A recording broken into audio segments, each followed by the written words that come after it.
اهلا بكم اعزائي المشاهدين في قناه مارجو مامز كورنر مع تيتا ميري والاكل الصحي. احنا عملنا بطاطس 5 انواع للبطاطس.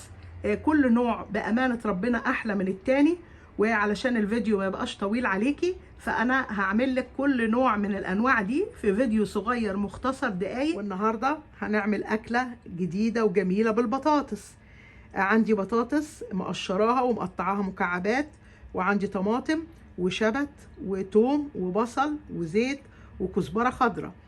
ودلوقتي اول حاجة هنقطع البصلة وهنقطع كمان التوم. ودلوقتي يا حبايبي قطعت البصلاية وقطعت شوية التوم وقطعت الطماطم على معلقتين 3 زيت زيتون او زيت ذرة، مش هتفرق. ودلوقتي هناخد الحاجات الحلوة دي وهنروح بيها على البوتاجاز. ومجهزة البطاطس طبعا متقطعة ومغسولة حلو، والكزبرة والشبت والبقدونس متقطعين، والبهارات اهي كمون وكزبرة وماجي وبابريكا وفلفل اسمر. انا الكمون والكزبرة حطاهم على بعض مع شوية ملح اهي بالشكل ده، مع الماجي والبابريكا والفلفل الاسمر. ودلوقتي اول حاجة هناخد الطماطم بالبصل بالثوم وهنقلبها يا دوب تقليبه كده على بالشكل ده يا حبايبي اهو. هنقلب كله على بعضه كده اهو، كله متقطع بالشكل ده.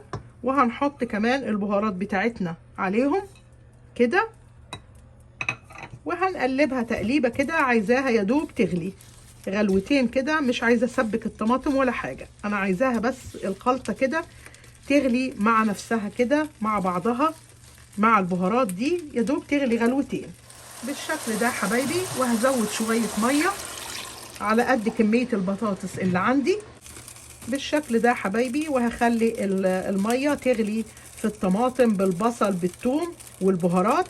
وبعد كده هحط البطاطس. دلوقتي يا حبايبي بعد ما غلت الصلصه بتاعتي دلوقتي هحط البطاطس وهقلبها. وبعد ما حطيت البطاطس يا حبايبي دلوقتي هحط الخضره على طول اهل ده. ودلوقتي يا حبايبي بعد ما البطاطس غلت دلوقتي حطيت الخضره بتاعتي كلها بالشكل ده وهقلب بالشكل ده يا حبايبي. بعد ما حطيت الخضره دلوقتي بقى هغطيها وههدي النار وهسيبها تتسبك كده والبطاطس تستوي، وهتاكلي احلى واطعم طبق بطاطس صيامي اقتصادي في منتهى الجمال. واهو يا حبايبي الشكل النهائي لل5 انواع اللي عملناهم بالبطاطس، صياميين اقتصاديين مشبعين وبألف هنا. باي باي.